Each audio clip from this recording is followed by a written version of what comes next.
سوچیں ذرا، ایک قدیم آسمانی کتاب میں چھپی ایک پیشگوئی اور اس کا تعلق تاریخ کے ایک ایسے نازک موڑ سے جس نے دنیا کا رخ ہی بدل کر رکھ دیا۔ آج ہم اسی گہرے راز سے پردہ اٹھانے والے ہیں۔ یہ آیت بائبل کی کتاب مکاشفہ کی ہے، اور سچ پوچھیں تو صدیوں سے یہ ایک پہیلی بنی ہوئی ہے۔ ایک عورت جو سورج اوڑھے ہوئے ہے، 12 ستاروں کا تاج پہنے، اور ایک خطرہ جو اس کی گھات میں ہے۔ آخر یہ ہے کیا؟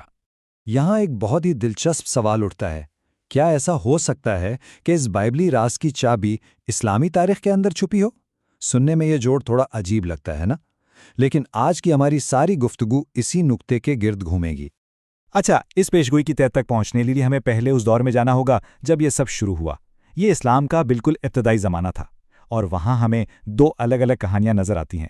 ایک طرف تھی خالص قربانی اور دوسری طرف تھی سیاست اور سازش۔ یہاں فرق بالکل صاف نظر آتا ہے۔ دیکھیں، ایک طرف تھے پیغمبر کے گھر والے جنہوں نے اپنی دولت، اپنا آرام، سب کچھ دین پر لٹا دیا، اور پھر دوسری طرف وہ لوگ تھے جو بعد میں لیڈر بنے، لیکن ان پر ویسی سختیاں نہیں آئیں جیسی دوسرے سچے ماننے والوں نے جھیلیں۔ یہ فرق ہمیں بہت کچھ سوچنے پر مجبور کرتا ہے۔ اور اسی قربانی کی وجہ سے جناب خدیجہ کو محسنہ اسلام یعنی اسلام کی حقیقی محسن کہا جاتا ہے۔ وہ صرف پیغمبر کی بیوی نہیں تھیں، آپ سمجھیں کہ وہ اس نئی تحریک کی فائنینشل اور اسپریچول بیک بون تھیں۔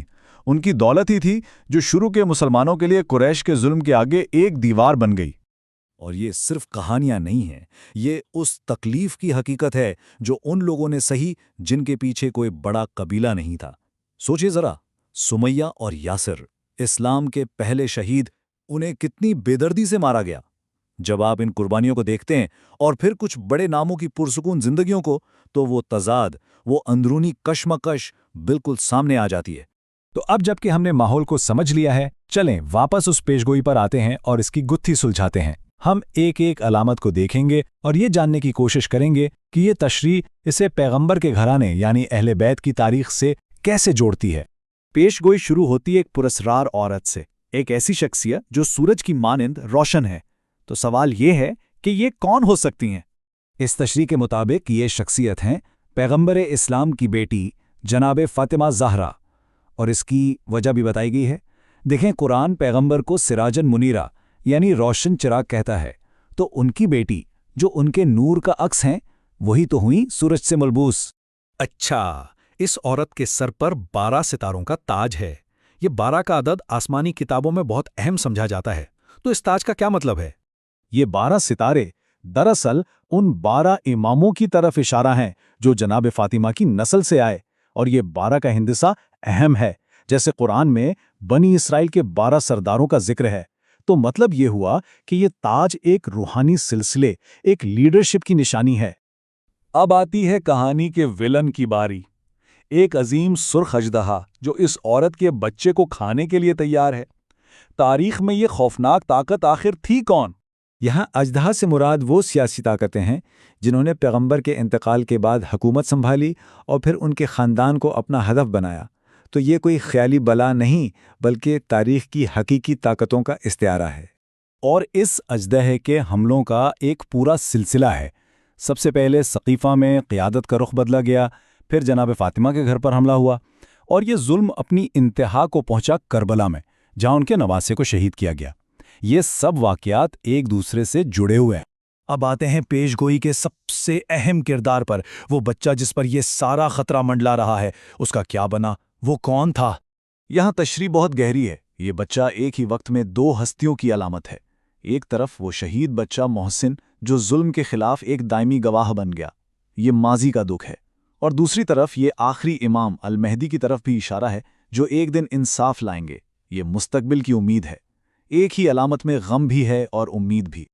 اور یہ جنگ صرف وہیں ختم نہیں ہوئی، پیشگوئی بتاتی ہے کہ یہ لڑائی اس عورت کی نسل کے خلاف آگے بھی چلتی رہی۔ اب ایک اور پراسرار چیز، کتاب مکاشفہ میں 1260 دن کا ذکر ہے۔ یہ ایک علامتی عدد ہے۔ اس سے مراد ایک ایسا دور ہے جب کوئی چیز چھپی ہوئی ہو یا ادھوری رہ گئی ہو، جیسے جناب فاطمہ کی اپنی زندگی مختصر تھی اور ان کی قبر بھی پوشیدہ رہی۔ بالکل اسی طرح ان سے جڑی روحانی قیادت بھی لوگوں کی نظروں سے اوجھل کر دی گئی۔ اور اب دیکھیں دلچسپ بات، یہ تشریح اس عدد کو سیدھا 1260 ہجری یعنی 1844 عیسوی سے جوڑتی ہے۔ وہ سال دنیا کے لیے بڑا عجیب تھا۔ ایران میں باب نے اپنے مشن کا اعلان کیا، امریکہ میں ایک بڑا مذہبی بحران آیا، سلطنت عثمانیہ نے ایک اہم فرمان جاری کیا، اور اسی سال دنیا کا پہلا ٹیلی گراف پیغام بھیجا گیا۔ تو اسے ایک نئے دور کے آغاز کا اشارہ سمجھا جاتا ہے۔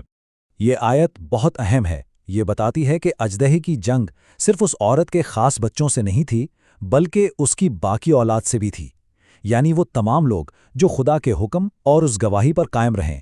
یہ وہ لوگ ہیں جنہوں نے ہر دور میں مشکلیں سہیں لیکن حق کا ساتھ نہیں چھوڑا۔ تو ان سب باتوں کا مطلب کیا نکلا؟ مطلب یہ ہے کہ یہ پوری کہانی، یہ پوری جدوجہد کسی اور مذہبی روایت میں پہلے سے ہی لکھی ہوئی تھی، اور یہ بات اس کہانی کو ایک عالمی حیثیت دیتی ہے۔ اور دیکھیں، قرآن خود اس بات کی طرف اشارہ کرتا ہے۔